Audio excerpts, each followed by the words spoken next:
The autumn wind carried the scent of dying grass across the Montana plains as Thomas Mackenzie finished his evening rounds. His cattle ranch stretched for miles in every direction, a testament to 3 generations of hard work and determination. The sun hung low on the horizon, painting the sky in shades of orange and purple that reminded him why he never wanted to live anywhere else. As he approached the main barn, something caught his eye near the wooden gate. A figure sat hunched against the fence post, barely visible in the fading light. Thomas squinted, his weathered hand instinctively moving to the rifle mounted on his truck. Living this far from town meant being careful about strangers, especially after dark. The figure didn't move as Thomas drove closer.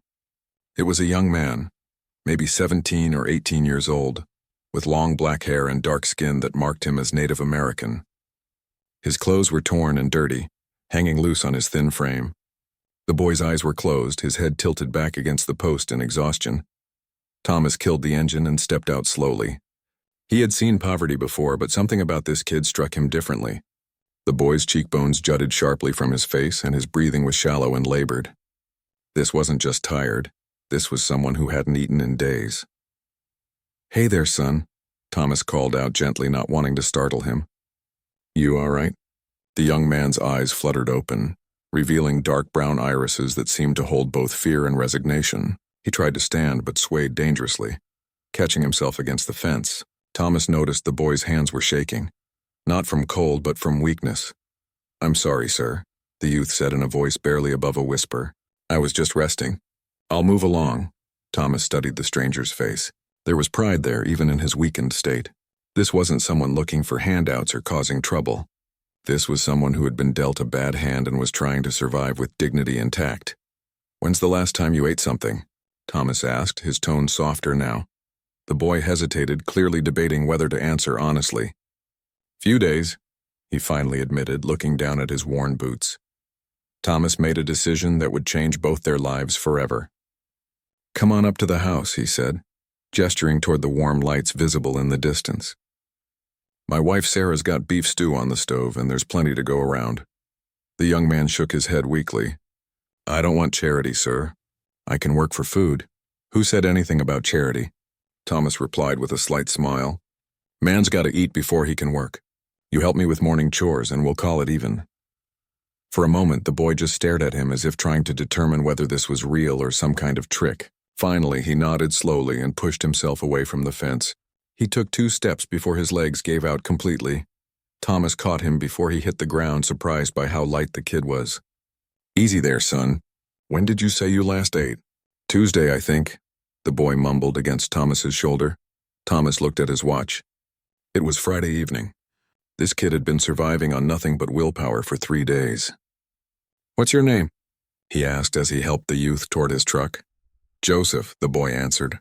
"Joseph Running Bear." "Well, Joseph Running Bear, I'm Thomas Mackenzie, and you're about to have the best beef stew this side of the Mississippi." As they drove toward the ranch house, Thomas couldn't shake the feeling that this encounter was more than just coincidence. He had always believed that people came into your life for a reason, though he had never expected that reason to arrive half-starved at his gate on a Friday night. Sarah Mackenzie took one look at Joseph and immediately went into full mother mode. Despite the fact that their own children were grown and living in distant cities, she set him up at the kitchen table with a bowl of stew, fresh bread, and a tall glass of milk, watching with satisfaction as he ate slowly and carefully. "Where you from, Joseph?" she asked, refilling his bowl without being asked. "Pine Ridge," he said between bites. "Been walking for about a week." Thomas and Sarah exchanged glances. Pine Ridge Reservation was over 200 miles away. The fact that this kid had walked that distance, surviving on almost nothing, spoke to a determination that impressed the rancher more than he let on. "What brings you all the way out here?" Thomas asked, settling into his chair with a cup of coffee. Joseph finished chewing before answering, his manners impeccable despite his desperate circumstances. "Looking for work." "Any kind of work. Heard there might be ranches hiring for winter help." "Times are tough everywhere," Thomas said carefully, "but a man willing to work hard can usually find something." They talked quietly as Joseph finished his second bowl of stew. He was intelligent and well-spoken, with a quiet dignity that reminded Thomas of his own grandfather. By the time Sarah brought out apple pie, Thomas had made another decision. You can sleep in the bunkhouse tonight, he offered. We'll see how you handle morning chores and then we'll talk about something more permanent. Joseph's eyes filled with tears he quickly wiped away. Thank you, sir.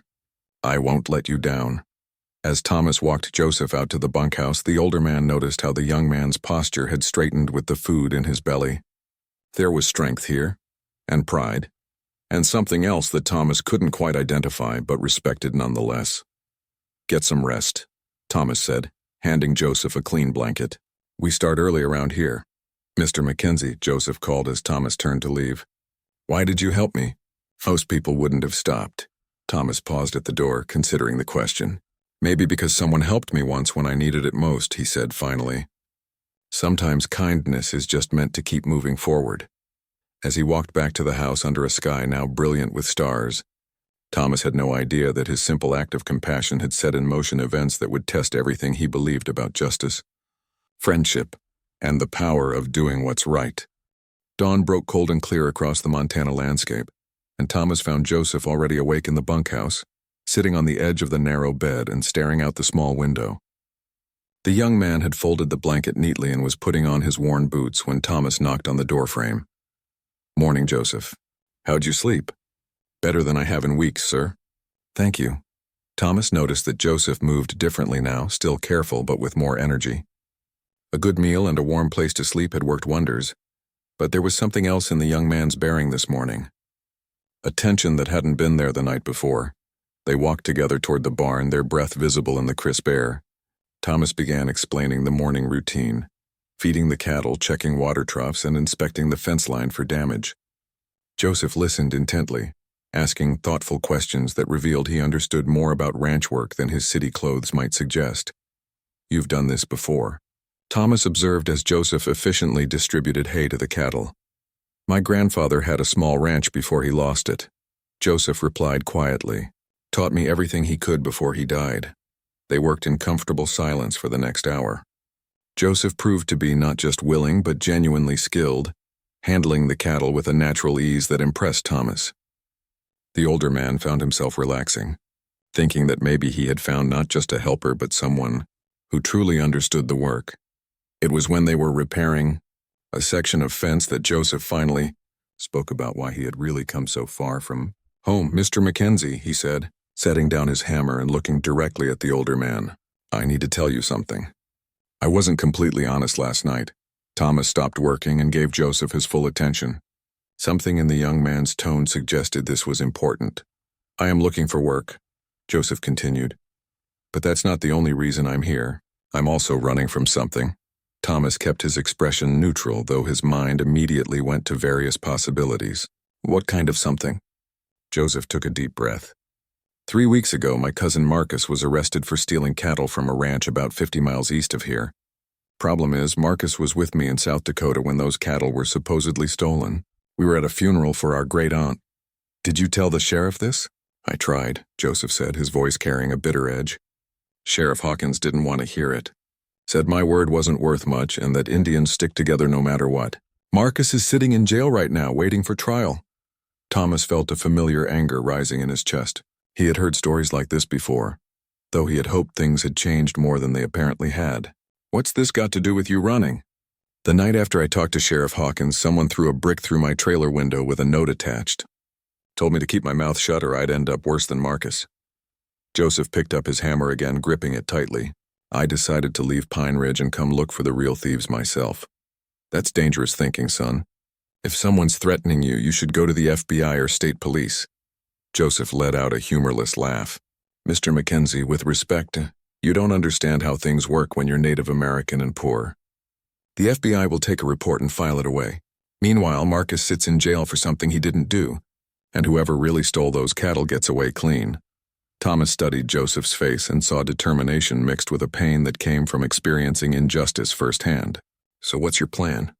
I've been asking around at ranches, seeing if anyone noticed anything unusual around the time of the theft. Figured if I could find some evidence, maybe I could get someone to listen. And what have you found? Joseph hesitated. That's the thing, Mr. Mackenzie. I think I might have found something, but I'm not sure who I can trust with it. Thomas set down his own tools. Try me. For a long moment, Joseph just looked at him, clearly weighing his options. Finally, he reached into his jacket pocket and pulled out a crumpled piece of paper. Yesterday, before I got to your ranch, I stopped at a place about 10 miles south of here, Barkay Ranch. The owner wasn't around, but I talked to one of his hands, guy named Pete Larson. Thomas knew the name. Pete had worked various ranches in the area for years, never staying anywhere too long. He had a reputation for being competent but unreliable. Pete was drunk, Joseph continued, and he started bragging about how easy it was to make money if you knew the right people and weren't too picky about how you did it. When I asked what he meant, he got suspicious and clammed up.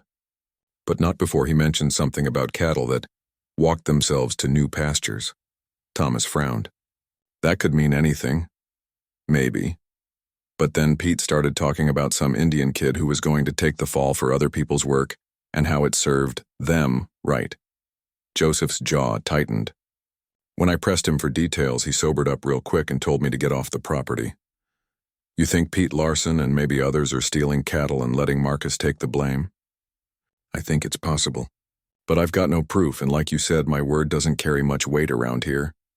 Thomas was quiet for several minutes, processing what Joseph had told him. The young man's story had the ring of truth to it, and Thomas had always prided himself on being a good judge of character.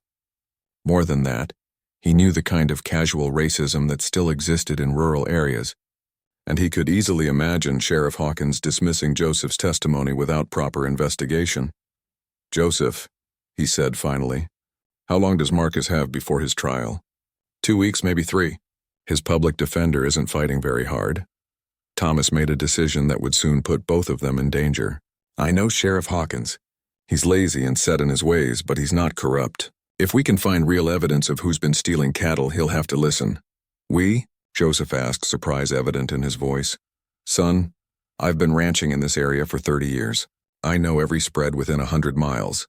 And I know which ones have honest operations and which ones cut corners. If there's cattle theft going on, we can figure out where and how. Joseph's eyes filled with the same tears Thomas had seen the night before, but this time they were tears of relief rather than gratitude. Mr. Mackenzie, I can't ask you to risk your reputation for someone you just met. You're not asking, Thomas replied firmly. I'm offering. Besides, cattle theft affects all of us honest ranchers. If someone's using your cousin as a scapegoat while they continue stealing, that's not justice, that's just making the problem worse.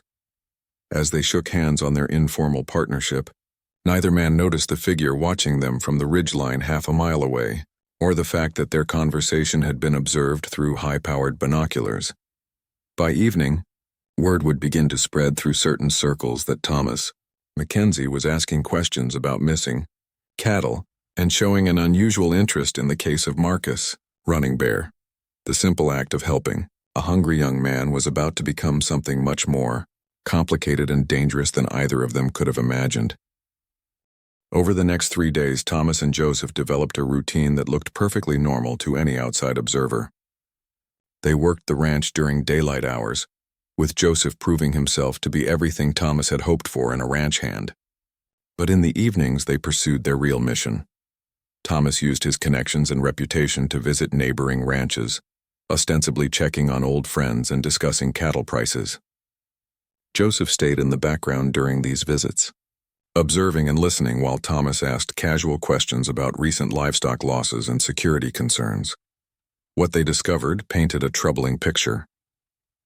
On Tuesday evening, they sat in Thomas's kitchen with Sarah, who had become an unofficial partner in their investigation. She had spent the day calling old friends and relatives, gathering gossip and information that might prove useful. Okay, Thomas said, spreading a hand-drawn map across the kitchen table. Let's see what we've got. He had marked 6 ranches in red, all places that had reported cattle theft in the past 4 months. The pattern was interesting. The thefts formed a rough circle around the county, but they weren't random. Every targeted ranch was relatively isolated, and everyone was operated by either an elderly owner or someone who lived alone. Look at this, Sarah said, pointing to her notes. I talked to Martha Hendricks today. Her ranch was hit 6 weeks ago, and she said something strange. The thieves seemed to know exactly which cattle to take. What do you mean? Joseph asked. They only took her prize breeding stock, the most valuable animals. Left the older cattle and the ones that weren't worth as much, Martha said it was like someone had studied her operation and knew exactly what to steal. Thomas frowned. That suggests inside knowledge. Someone who understands cattle ranching and knew which animals were most valuable. Joseph had been quietly studying the map. Mr. Mackenzie, look at the locations. Every ranch that was hit is within a day's drive of the Bar K ranch where I talked to Pete Larson. Thomas traced the distances with his finger. Joseph was right. The Bar K ranch sat roughly in the center of all the thefts, perfectly positioned to serve as a staging area for rustling operations. There's something else, Joseph said quietly.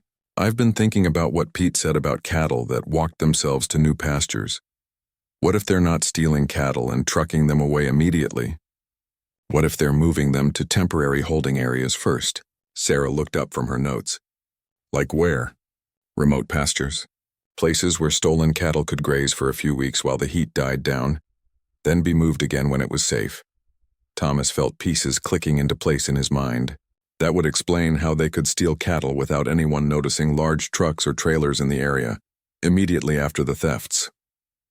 They spent another hour analyzing their information, and a plan began to emerge. If their theory was correct, the thieves were using a network of remote pastures to temporarily hide stolen cattle before moving them to final buyers. The Bar K ranch, with its central location and questionable employees like Pete Larson, was likely a key part of this operation. We need proof, Thomas said finally. Real evidence that Sheriff Hawkins can't ignore. I have an idea, Joseph said. But it's risky. Both Thomas and Sarah looked at him expectantly. What if I went back to the Bar K ranch, told Pete Larson I was interested in making some extra money and wasn't too picky about how I did it? If he thinks I'm desperate enough, he might try to recruit me. Thomas shook his head immediately. Absolutely not. If these people are willing to frame your cousin for their crimes, they won't hesitate to hurt you if they think you're a threat. But it might be the only way to get the evidence we need, Joseph insisted. And I'll be careful. I won't do anything stupid. Sarah had been quiet during this exchange, but now she spoke up. There might be another way. What if we tried to find where they're keeping the stolen cattle? Thomas and Joseph both looked at her. Think about it, she continued. If they're using remote pastures as temporary holding areas, those cattle have to be somewhere. And if we could find them and document them, that would be evidence Sheriff Hawkins couldn't ignore. But how do we search hundreds of square miles of ranch land without being noticed? Thomas asked. Joseph smiled for the first time since they had started this investigation. My grandfather didn't just teach me about cattle ranching. He also taught me about tracking and moving quietly through the wilderness. If there are stolen cattle being hidden in remote areas, I can find them. Thomas was about to object again when Sarah placed a hand on his arm. Thomas, this young man walked 200 miles to help his cousin. I don't think we're going to talk him out of taking risks. She was right, and Thomas knew it. Joseph had already demonstrated remarkable courage and determination. The question wasn't whether he would put himself in danger. It was whether Thomas would help him do it as safely as possible. All right, Thomas said reluctantly, but we do this smart. We scout the areas during the day when we can see what we're dealing with. No night reconnaissance until we know exactly what we're walking into. Over the next 2 days, they systematically explored the remote areas around the Bar K ranch. Thomas drove while Joseph used binoculars to scan distant pastures and hidden valleys. They found plenty of cattle, but nothing that looked obviously out of place. It was on Thursday afternoon that they finally struck gold. Joseph had insisted on checking a particularly remote canyon about 8 miles northeast of the Bar K ranch. Thomas had to leave his truck at the bottom and hike up a steep trail to reach the plateau above. When they crested the ridge and looked down into the hidden valley below, Joseph grabbed Thomas's arm. There, he whispered, pointing to a group of cattle grazing near a small stream. Thomas raised his binoculars and immediately saw what had excited Joseph. Among the cattle below were several animals with distinctive markings that he recognized. 2 were prime Angus bulls that belonged to Martha Hendricks, and at least 3 more matched descriptions of cattle stolen from other ranches they had visited. We found them, Thomas breathed. We actually found them. Joseph was already taking pictures with a small camera he had borrowed from Sarah. Look at the brands, he said. Some of them have been altered, but not all of them. Those Angus bulls still show Martha's brand clear as day. Thomas felt a mixture of triumph and apprehension. They had found the evidence they needed to prove Marcus Running Bear's innocence. But they had also discovered a cattle rustling operation that was larger and more sophisticated than either of them had imagined. "We need to get Sheriff Hawkins out here immediately," Thomas said, "before they move these cattle somewhere else."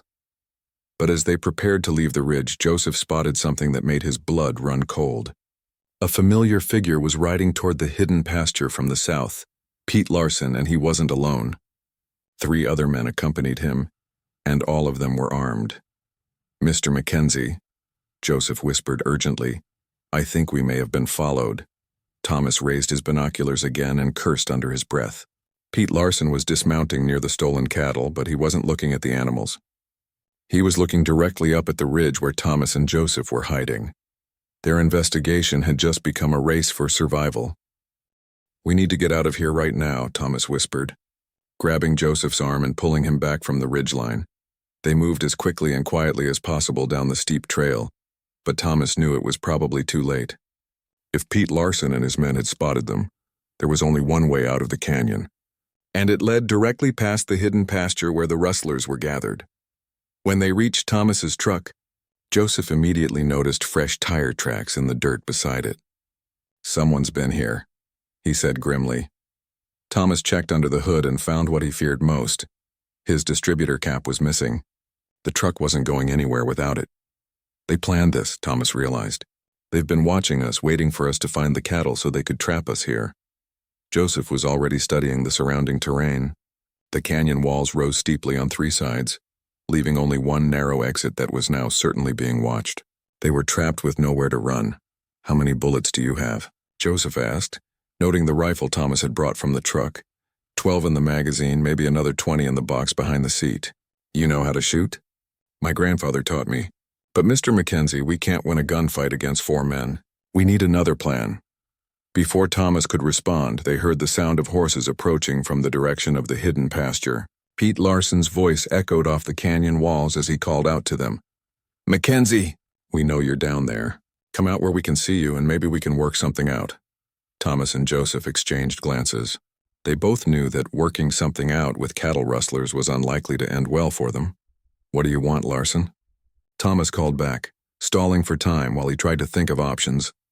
"Just want to have a conversation, Mackenzie. You and your Indian friend have been asking a lot of questions around here. Makes a man curious about what you might have learned." Joseph was studying the canyon walls more carefully now. "Mr. Mackenzie," he whispered, "there might be a way out. See that crack in the rock face about 50 yards up? It looks like it might lead to a ledge that connects to the main canyon wall." Thomas followed Joseph's gaze and saw what he meant. It would be a dangerous climb, especially for a man of his age, but it might be their only chance. "Can you make that climb?" Thomas asked. "I think so. Question is, can you?"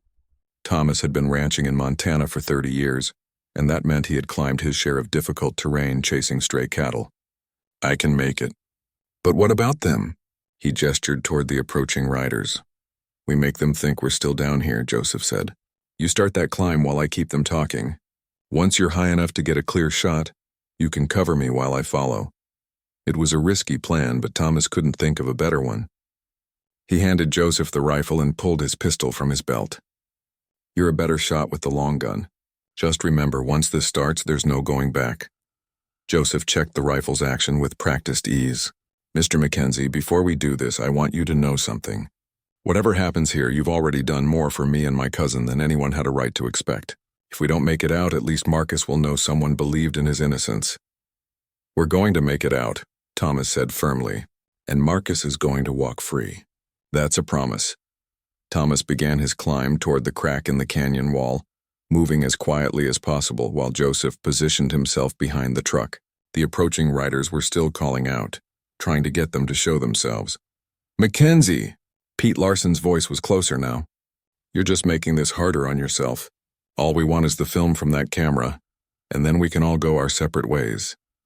Joseph realized they had seen him taking pictures of the stolen cattle. That film was the only evidence that could prove Marcus's innocence, which meant he would die before he let them have it. "What cattle?" Joseph called back, continuing the pretense that they hadn't found anything incriminating. "Don't play stupid, boy. We saw you up on that ridge taking pictures. Now hand over that camera and maybe you and the old man can walk out of here." Thomas had reached the crack in the rock face and was beginning the treacherous climb upward. The stone was loose in places, and more than once he had to stop and carefully test his handholds before proceeding. Behind him, he could hear Joseph still trying to negotiate with the rustlers. "Even if I had pictures," Joseph was saying, "what makes you think Sheriff Hawkins would believe anything from an Indian?" Pete Larson laughed, but it wasn't a pleasant sound. "Because that old fool Mackenzie would back up your story, and he's got a reputation in this county. That's why you both got to disappear before you can cause any more trouble." The mask was off now. These men weren't planning to let them leave alive regardless of what they said or did. Thomas climbed faster, knowing that time was running out. He was about halfway up the cliff face when he heard the first gunshot. Joseph had dove behind the truck's engine block just as Pete Larson opened fire. The bullet shattered the truck's rear window, sending glass flying in all directions. Joseph returned fire immediately, the rifle's sharp crack echoing through the canyon. "I'm hit," one of the rustlers yelled, and Thomas heard horses whinnying in alarm. Joseph had found his mark, but now the other three men knew exactly where he was positioned. They began moving to flank the truck while keeping up a steady stream of gunfire. Thomas pushed himself harder, his lungs burning as he climbed toward the ledge above. He could hear Joseph's rifle firing in short, controlled bursts. But he also heard the rustlers getting closer to the truck. When Thomas finally hauled himself onto the narrow ledge and looked down into the canyon, he could see the tactical situation clearly. Joseph was pinned behind the truck while three mounted men circled like wolves, using their mobility to stay ahead of his rifle shots. Thomas drew his pistol and took careful aim. At this distance, hitting a moving target would require both skill and luck, but he had to try. Joseph couldn't hold them off much longer. His first shot missed, but it had the desired effect of making the rustlers look up at the cliff face. His second shot caught one of the horses in the shoulder, sending its rider tumbling to the ground. "There's another one up on the cliff," Pete Larson shouted, spurring his horse toward cover behind a large boulder. Now the rustlers were caught between two positions, and the tactical advantage had shifted. Thomas continued firing from above while Joseph moved to a better position behind a fallen log near the truck. But just as Thomas began to think they might have a chance, he heard something that made his heart sink: the sound of more horses approaching from the mouth of the canyon. Reinforcements were arriving, and Thomas and Joseph were about to be outnumbered by more than they could handle.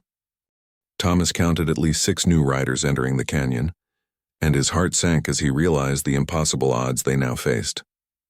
From his position on the cliff ledge, he could see Joseph behind the fallen log, still returning fire but clearly running low on ammunition. But something was wrong with this picture. The new arrivals weren't joining Pete Larson's group. They were spreading out in a formation that looked almost military in its precision, and they weren't shooting at Joseph. One of the new riders, a tall man with long gray hair braided down his back, called out in a voice that carried clearly through the canyon, "Pete Larson, you're surrounded. Throw down your weapons."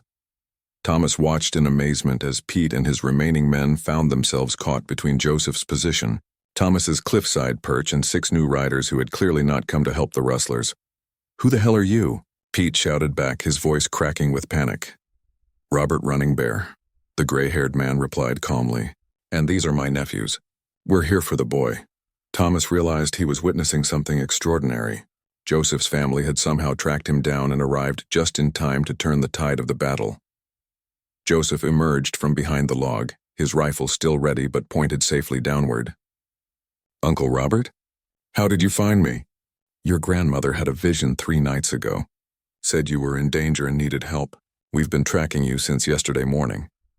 The tactical situation had completely reversed.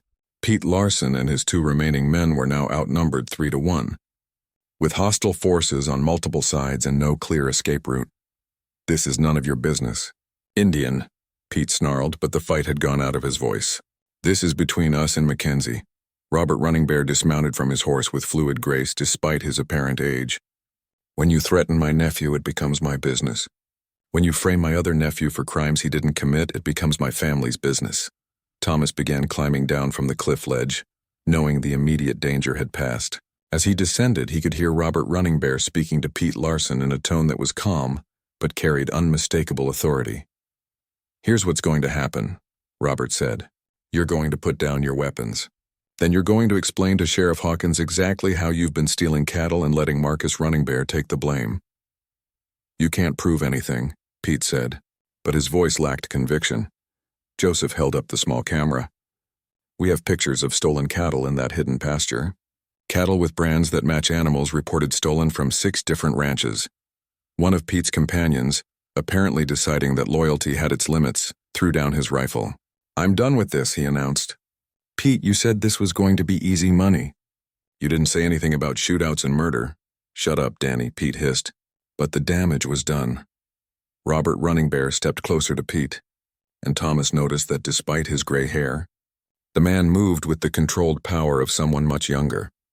Easy money, Robert repeated thoughtfully. Is that what you call framing an innocent young man for your crimes? By the time Thomas reached the canyon floor, the situation was completely under control. Pete Larson and his men had surrendered their weapons and were sitting under guard, while Robert Running Bear's nephews secured the scene. Thomas approached Robert cautiously, unsure of his reception. He had heard stories about the Running Bear family. They were respected leaders in the tribal community, known for their intelligence and their fierce protection of family members. Mr. Running Bear, Thomas said, extending his hand. I'm Thomas Mackenzie. Robert studied Thomas for a moment before accepting the handshake. The cattleman who fed my nephew when he was starving. He's a good kid. Works hard, thinks smart. Any family would be proud of him. Yes, Robert agreed. But not every family would risk their lives to help him seek justice for his cousin. Thomas looked around at the 6 men who had arrived with Robert. They were all young, all clearly related to Joseph by their facial features, and all armed and alert. How did you know where to find us? We've been tracking Joseph since he left Pine Ridge, Robert explained. When he didn't return home after a few days, his grandmother became worried. She asked us to follow and make sure he was safe. Joseph had been quietly listening to this exchange. You've been following me for days? Why didn't you make contact earlier? Robert smiled, and Thomas caught a glimpse of the family resemblance. Because you needed to learn that you could handle difficult situations on your own. But when we saw you were walking into a trap this afternoon, we decided it was time to intervene. One of Robert's nephews approached the group. Uncle, we found something interesting in Larson's saddlebags. He held up a thick notebook filled with handwritten entries. Robert flipped through several pages, his expression growing more serious with each page he read. What is it? Thomas asked. Records, Robert said grimly. Detailed records of every cattle theft for the past 8 months. Dates, locations, number of animals stolen, where they were sold, and how much money was made. Joseph looked over his uncle's shoulder at the notebook. Does it mention Marcus? Robert nodded. Several entries about setting up the Indian kid to take the fall. It looks like they specifically chose Marcus because they thought no one would believe his alibi or fight for his innocence. Thomas felt anger rising in his chest again. The casual cruelty of targeting someone based on prejudice and assumptions about who would or wouldn't be believed was infuriating. Pete Larson, who had been sitting silently under guard, suddenly spoke up. You don't understand. This wasn't supposed to hurt anybody. We just needed someone to blame so the law would stop looking for the real thieves. You destroyed an innocent young man's life for your convenience, Robert said coldly. And you would have killed my nephew and Mr. Mackenzie to protect your secret. We weren't going to kill anybody, Pete protested weakly. Robert's nephew, who had found the notebook, spoke up. Uncle, there's more. This book has names of buyers, shipping records, even bank account numbers. This operation was a lot bigger than just Pete Larson. Thomas realized they had stumbled onto something much more significant than simple cattle rustling. This was an organized criminal enterprise that had been operating for months, possibly years. We need to get this information to the authorities immediately, Thomas said. And we need to make sure Marcus is released before his trial. Robert closed the notebook carefully. Sheriff Hawkins will have to listen now. Even he can't ignore evidence this detailed. As they prepared to leave the canyon, Thomas found himself riding beside Robert Running Bear. The older man had insisted that Thomas ride one of their extra horses rather than wait for someone to retrieve his disabled truck. Mr. Running Bear, Thomas said, I want you to know that Joseph is welcome to stay and work at my ranch for as long as he wants.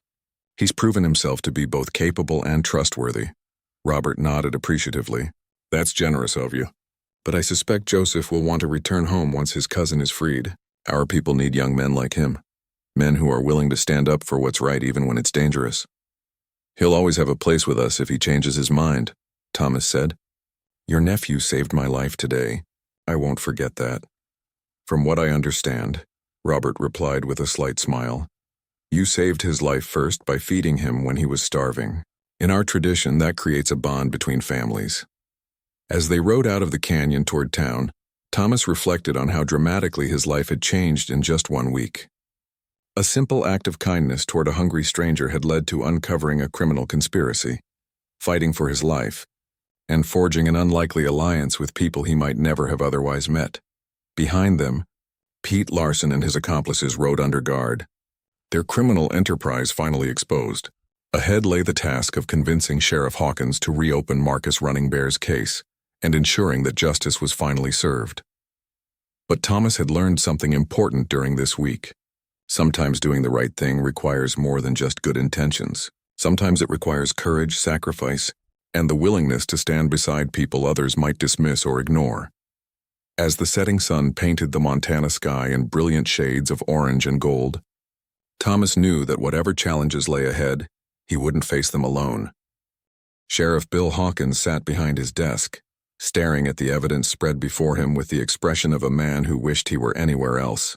The notebook Pete Larson had kept was damning enough on its own, but combined with Joseph's photographs of the stolen cattle and testimony from multiple witnesses, it painted a picture that even the most stubborn lawman couldn't ignore. "This is quite a mess," Sheriff Hawkins said finally, not looking up at the group assembled in his office. Thomas, Joseph, and Robert Running Bear waited patiently while the sheriff processed the implications of what they had brought him. In the corner of the office, Pete Larson sat in handcuffs, his earlier bravado completely deflated. "Sheriff," Thomas said carefully, "the evidence is pretty clear. Marcus Running Bear was framed for crimes he didn't commit, and the real thieves have been operating for months." Sheriff Hawkins finally looked up, his weathered face showing a mixture of embarrassment and irritation. "I can see that, Mackenzie. Question is, what do we do about it now?" Robert Running Bear spoke for the first time since entering the office. "You release my nephew immediately and drop all charges against him." "It's not that simple," Sheriff Hawkins replied. "There are procedures to follow. The district attorney will have to review the case, and there might need to be hearings." Joseph had been silent through most of this discussion, but now he stepped forward. "Sheriff, with respect, my cousin has been sitting in jail for 3 weeks for something he didn't do. How much longer does he have to wait while you follow procedures?" Sheriff Hawkins's face reddened slightly. "Son, I know you're upset, but the law has processes for a reason. We can't just—" "Sheriff," Thomas interrupted. "The law also has processes for investigating crimes thoroughly before arresting people. Maybe if those processes had been followed initially, Marcus wouldn't be in jail right now." The room fell silent. Everyone present knew that Thomas had just called out the sheriff for sloppy police work, but he had done it in a way that offered a face-saving alternative. Sheriff Hawkins studied the notebook again, then looked at Pete Larson. "Larson, you want to tell me why you kept such detailed records of your criminal activities?" Pete shifted uncomfortably in his chair. "I needed to keep track of who owed what and when shipments were going out. I didn't think anyone would ever find it. And you specifically chose to frame Marcus Running Bear because—" Pete glanced nervously at Robert Running Bear before answering. "Because we figured nobody would work too hard to prove an Indian kid's innocence. We thought he'd just take a plea deal and serve a couple years." The casual racism in Pete's confession hung in the air like a bad smell. Sheriff Hawkins had the grace to look ashamed, though whether it was because of Pete's attitude or his own lack of thoroughness was unclear. "Sheriff," Robert said quietly, "my family has lived in this county for generations. We've always tried to work within the system, to trust that justice would be fair regardless of race. But what happened to Marcus tests that faith." Thomas watched Sheriff Hawkins carefully. The older man was clearly struggling with the implications of what had happened under his watch. A wrongful arrest was bad enough, but one that seemed motivated by racial bias could have serious consequences for his career and reputation. "All right," Sheriff Hawkins said finally. "I'll call the district attorney right now and recommend that all charges against Marcus Running Bear be dropped immediately. And I'll make sure Pete Larson and his associates are charged with cattle theft, conspiracy, and filing false reports." Joseph visibly relaxed for the first time since entering the sheriff's office. "Thank you, Sheriff. When can Marcus be released?" "I'll start the paperwork tonight. He should be out by tomorrow morning." As they prepared to leave the sheriff's office, Thomas noticed that Robert Running Bear lingered behind to speak privately with Sheriff Hawkins. He couldn't hear their conversation, but he saw the sheriff nodding seriously to whatever Robert was saying. Later, as they sat in the diner across from the courthouse sharing coffee and pie, Robert explained what he had told the sheriff. "I wanted him to understand that this case would be watched closely by people beyond just our family," Robert said. "The tribal council, civil rights organizations, even some federal agencies are aware of what happened here. How he handles it from this point forward will determine whether this becomes a bigger issue." Thomas raised an eyebrow. "Are you saying you called in reinforcements?" Robert smiled slightly. "I'm saying that word travels fast in Indian country.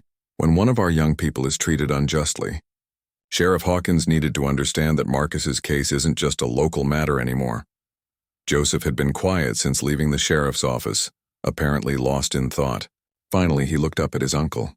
"Uncle Robert, what happens now?" "I mean, after Marcus is released?" "That depends on what you want to happen," Robert replied.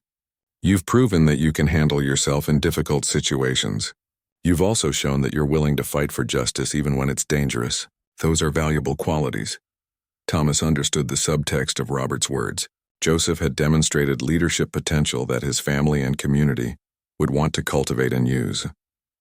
"Mr. Mackenzie," Joseph said, "I want to thank you again for everything you've done, but I think my uncle is right. My people need advocates who understand both the traditional ways and how to work within the legal system." Thomas nodded, though he felt a pang of disappointment. He had genuinely enjoyed working with Joseph and had hoped the young man might stay on permanently. "What will you do?" Thomas asked. "Finish high school first," Joseph said with a grin. "Then maybe college with a focus on criminal justice or law. Someone needs to make sure that what happened to Marcus doesn't happen to other innocent people." Robert Running Bear looked at his nephew with obvious pride. "The scholarship applications are already filled out. We've been waiting for you to realize that your calling might be bigger than ranch work." Thomas felt a deep satisfaction hearing this. The hungry, desperate young man who had appeared at his gate a week ago was now talking about college and a career in law enforcement. It was exactly the kind of transformation that made all the risk and effort worthwhile. "Joseph," Thomas said, "if you ever need a reference for college applications or job interviews, you let me know. And if you ever want to come back and work cattle during summer breaks, you'll always have a job waiting."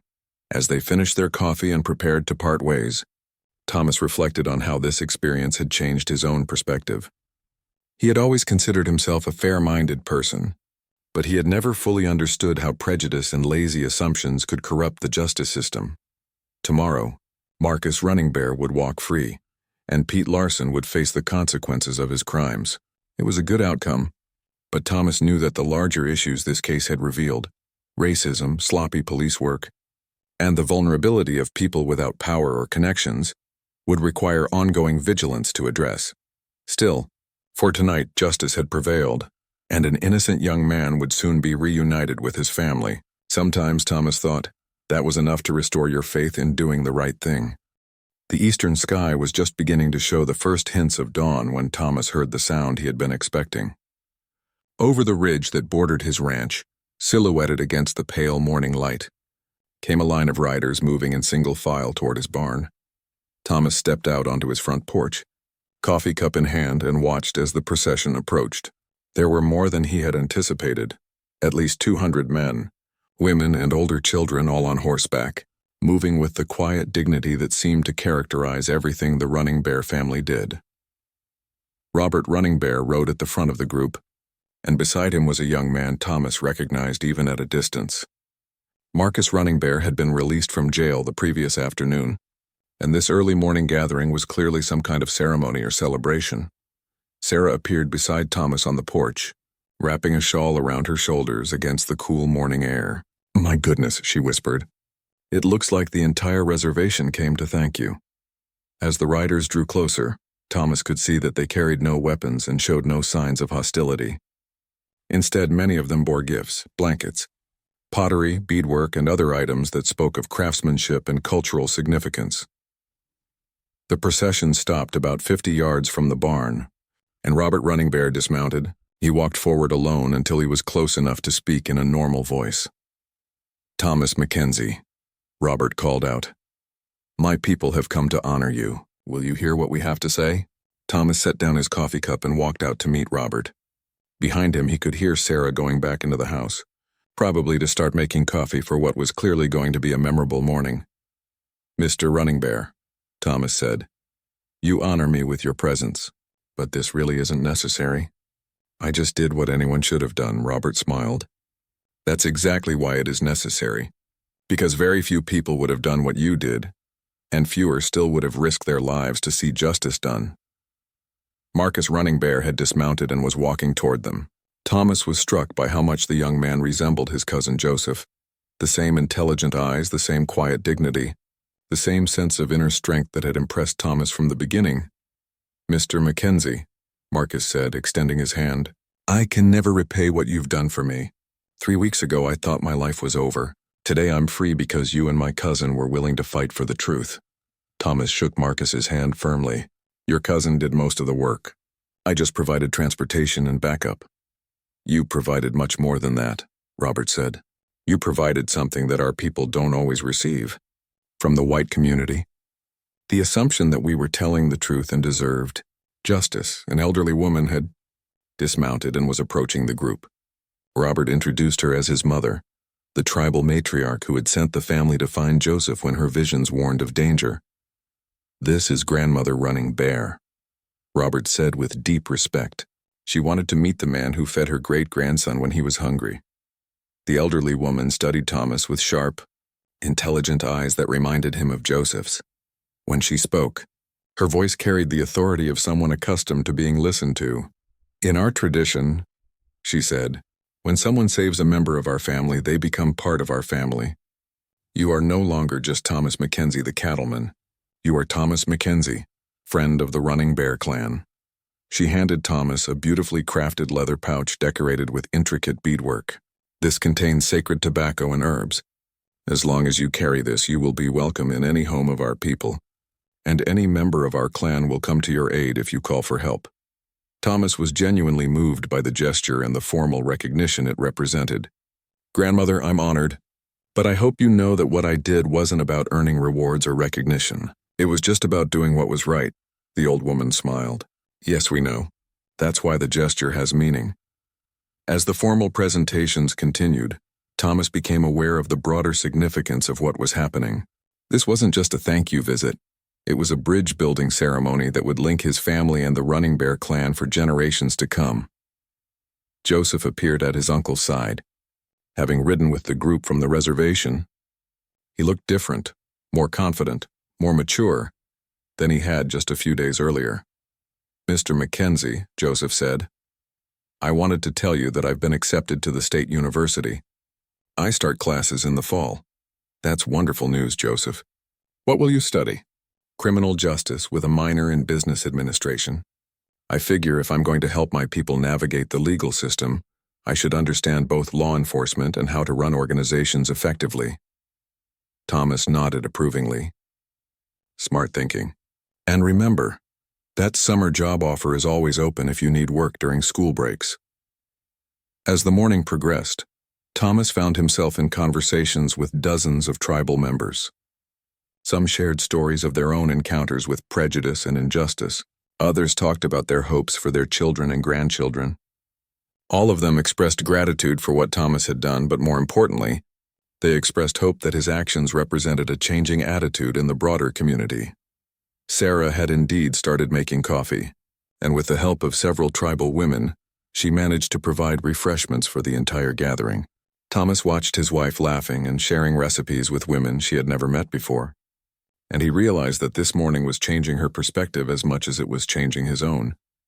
By mid-morning, the formal ceremonies were complete, but many of the visitors lingered to talk and share stories. Thomas found himself sitting on hay bales in his barn, surrounded by children who wanted to hear about the adventure in the canyon, and adults who wanted to discuss everything from cattle, ranching to local politics. It was during one of these conversations that Robert Running Bear approached him with a serious expression. "Thomas," Robert said, "there's something else I wanted to discuss with you privately." They walked away from the group toward the pasture where Thomas's cattle grazed peacefully in the morning sun. Tribal Council has been talking, Robert continued. We're considering establishing a community policing program. Tribal members who would work with local law enforcement to bridge cultural gaps and prevent misunderstandings like what happened to Marcus. Thomas could see where this was leading. You want me to help with that program? Your reputation in the county carries weight with people who might not normally listen to tribal concerns. And after what happened this week, you understand the issues involved better than most white ranchers. Thomas considered the proposal. It would mean taking on responsibilities beyond his ranch, getting involved in community issues that could be controversial and time-consuming. But he also recognized the importance of what Robert was suggesting. What would you need from me? Thomas asked.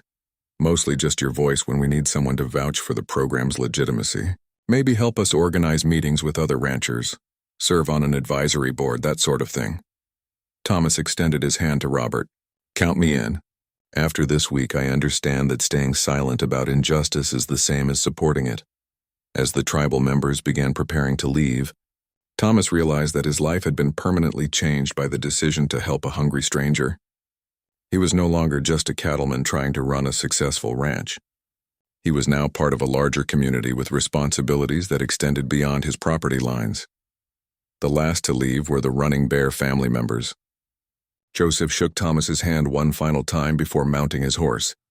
Mr. Mackenzie, Joseph said, my grandfather used to say that the spirits sometimes put people in our path to test whether we'll do the right thing when it's difficult.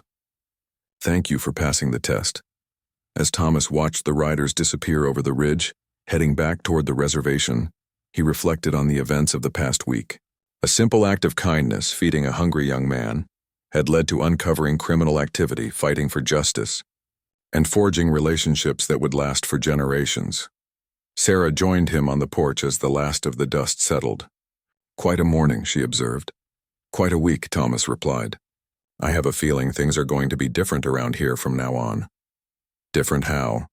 Thomas thought about Joseph heading to college, Marcus rebuilding his life after wrongful imprisonment, and the community policing program that would soon bring tribal members and local ranchers together in new ways. Better different, he said finally. Definitely better different. As the sun climbed higher in the Montana sky, illuminating the vast landscape that had witnessed so much change in such a short time, Thomas Mackenzie understood that sometimes the most important journeys begin with the smallest acts of compassion.